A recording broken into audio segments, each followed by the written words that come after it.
The legality of it changes. The legality of it is what you put in motion. The legality of it is absolutely flexible. The idea not that according to the Supreme Court, it's not. The Supreme Court is fucking flexible. Different justices of different beliefs make different decisions all the time. They even choose what the fuck to what to look at and what to send back down to the lower courts.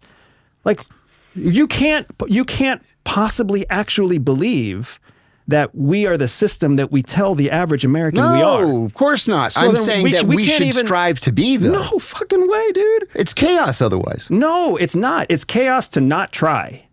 Oh, I think that's nuts. It's chaos to not try. All you have to do is convince people that you're trying. Chaos to not try. Yeah, to say that what we're striving for is too much, so we're not going to try anymore, is to give people no goal. People without a goal are lost. People who achieve a goal are lost.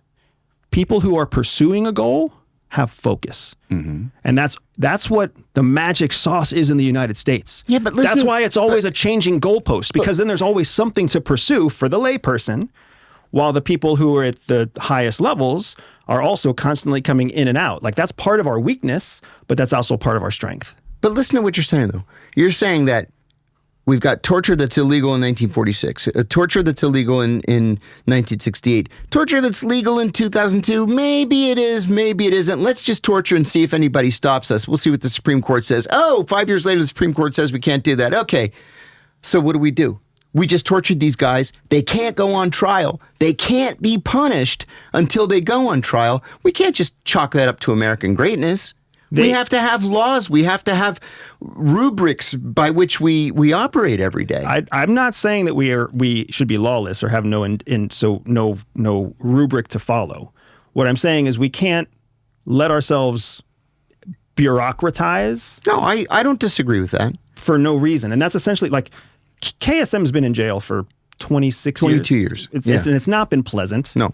He's never going to get out. No. The question is really... Nor should he. The question is just, how do we deliver justice in a way that is congruent with the loss that the families of those 2,900 lives... Well, how do you even gauge something like that? Exactly. There's no right answer there. Whether the guy rots in jail, whether his head is cut off in jail, whether he's marched through the square and everybody gets to throw tomatoes at him, there is no way that we are going to ever fulfill what the expectations are of all of those families who lost someone on 9/11. There's no way it's going to be done. The legal system isn't going to do it.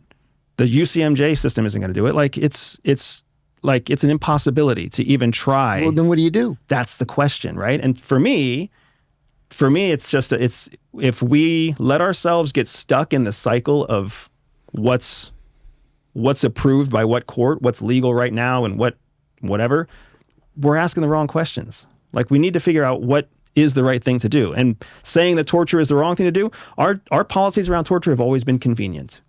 Yeah. It was in the 1940s, we defined torture as one thing that was convenient for what we wanted to accomplish. And then we changed that in 2002.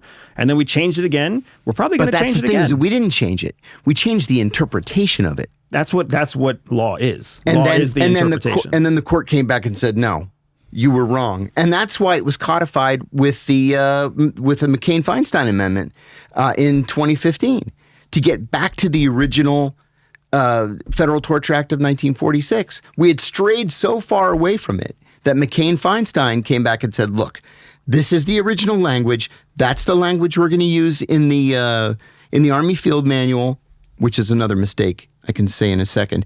And so the law is what's in the Army Field Manual. The mistake is the Army Field Manual is an executive branch document that can be changed with the stroke of a pen. So it's codified, but not really codified. And that's what our whole system is built on. Yeah, it's a house of cards then.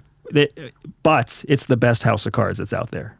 Unless you want to build a house out of bricks that are authoritarian bricks.